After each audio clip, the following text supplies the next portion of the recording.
Sasabaw tayo guys ng giniling na baka na may mais. I need chip. It's not bit. Chip. Chip. Tapos lagyan natin ng fresh tupo. Kunting sabaw lang kasi baka mawala yung lasa niya.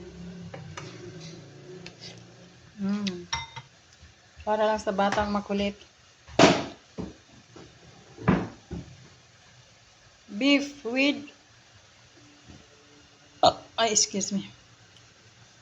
Nilagyan ko siya ng mais, giniling na baka, nilagyan kong tubig, asin, at saka konting light sauce para may sarap. No. Already so salty. Later cannot eat.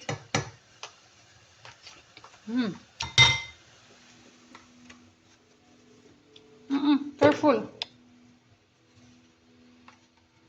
Pakulo pa natin, tapos lagyan natin yung fresh tupo.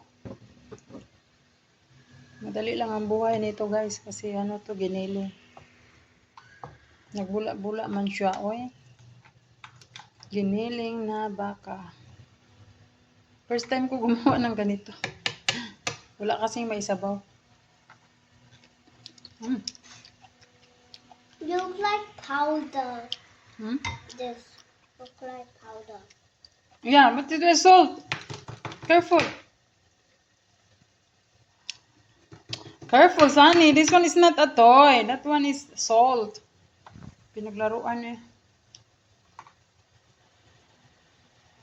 Tapos ilagay ko na yung ating tofu. Ay, your hands dirty. Wash your hands, bro. I don't even put. Quickly, wash your hands. Ilagay natin itong tofu, guys. Fresh tofu. So, ang tawag dito, giniling na sabaw na may mais na may tofu. Na may fresh tofu. Put all. Don't one by one.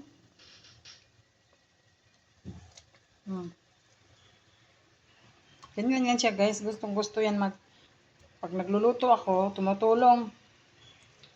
Ayo, already break na.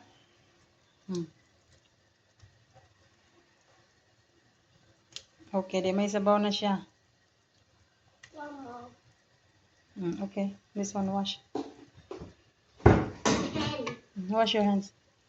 Diba guys, okay din naman. Andy, wash your hand. Yes, wait, I know. Diba, giniling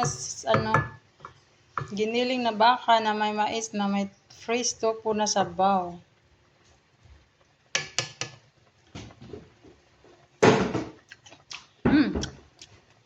Yummy. Masarap din naman guys. I want to put this. No, enough. I already put. And my hand is oily. And I need to go wash it. Try. Yummy? Yummy. Yummy daw sabi niya. So, okay na yan guys. You put water. Yeah. No letter have to.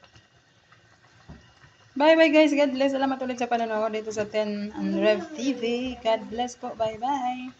Ayan, kainan na.